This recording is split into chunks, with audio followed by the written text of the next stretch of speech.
Bullying and harassment can appear in many forms. For example, being treated unfairly in an appraisal, being mocked, excluded, or victimized by other workers, or through comments made on social media. Often it's very subtle, perhaps the way something was said, and sometimes it's hard to tell the motivation behind people's actions, and honest and innocent misunderstandings do occur. But if you're being affected by bullying or harassment, or you see it happening to someone else, the main thing you probably want is for it to stop. You may be able to speak or write to the person directly and explain how their actions are affecting you, and that might be enough.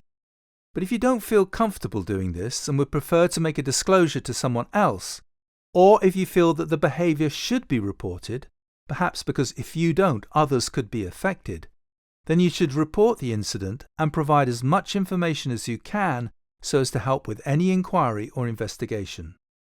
Before you do this, it's a good idea to gather your thoughts and note down as many details as you can about what happened.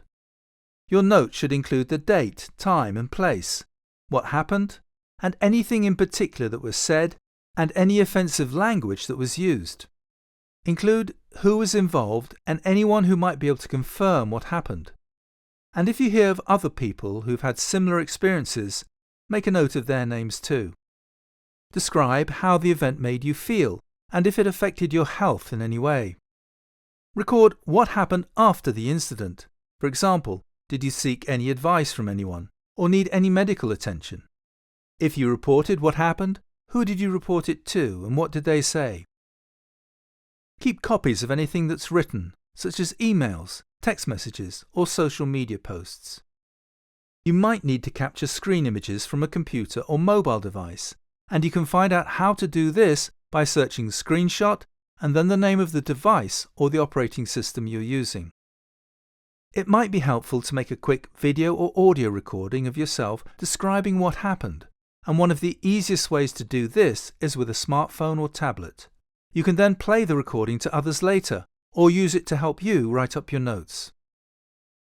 Many places now have CCTV cameras on the premises which can provide video evidence. If you make your own recordings, just make sure you're not putting anyone in danger or breaking any laws.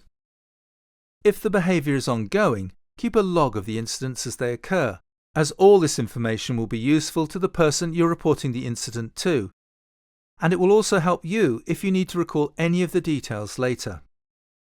When you're ready to report the incident, there are a number of people you could go to. The first option might be your line manager. But if they're the person you're having the problem with, which is often the case, then perhaps someone from the Human Resources Department or a union representative would be better. Many organisations also have a confidential whistleblowing hotline you could use. But if none of these are available to you, or for some reason you'd prefer to talk to someone outside your organisation, there are bodies which are there to help. Search Report Harassment at Work to find some of them.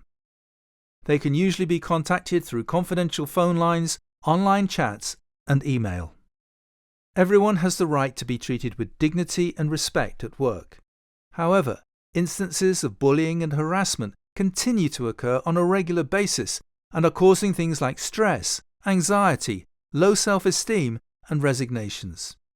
So if it's happening to you, remember you're not alone, there are people who can help, and you can help them by giving them as much information as you can.